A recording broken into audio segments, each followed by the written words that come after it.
என்ன சமையல் பார்த்தோம்னா, இன்னைக்கு நம்ம உருளைக்கிழங்கு ஃப்ரை தான் பண்ண போகிறோம். வாங்க எப்படி சமைக்கிறதுன்னு பார்க்கலாம். ஃபஸ்ட்டு அடுப்பு ஆன் பண்ணிவிட்டு எண்ணெய் போட்டுடணும், கடுகு போட்டுடணும்.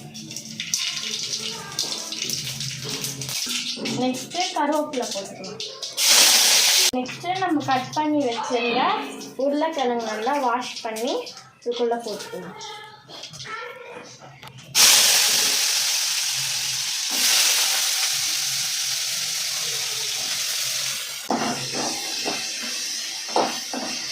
சும்மா லேசாக கலரி விட்டுட்டு நம்ம உப்பு மிளகாத்தூள் போட்டுக்கணும்.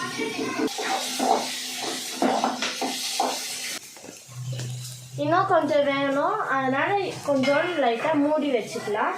ஒரு 2 நிமிஷம் கழிச்சு ஓப்பன் பண்ணலாம். இப்போ நல்லா வேந்திருக்கும்னு நினைக்கிறேன். இப்போ எடுத்துடலாம். உப்பு மிளகாத்தூள் போட்டுக்கலாம். தேவையான அளவுக்கு உப்பு, தேவையான அளவுக்கு மிளகாத்தூள் போட்டுக்கலாம். இப்போ நல்லா கலரிக்கலாம்.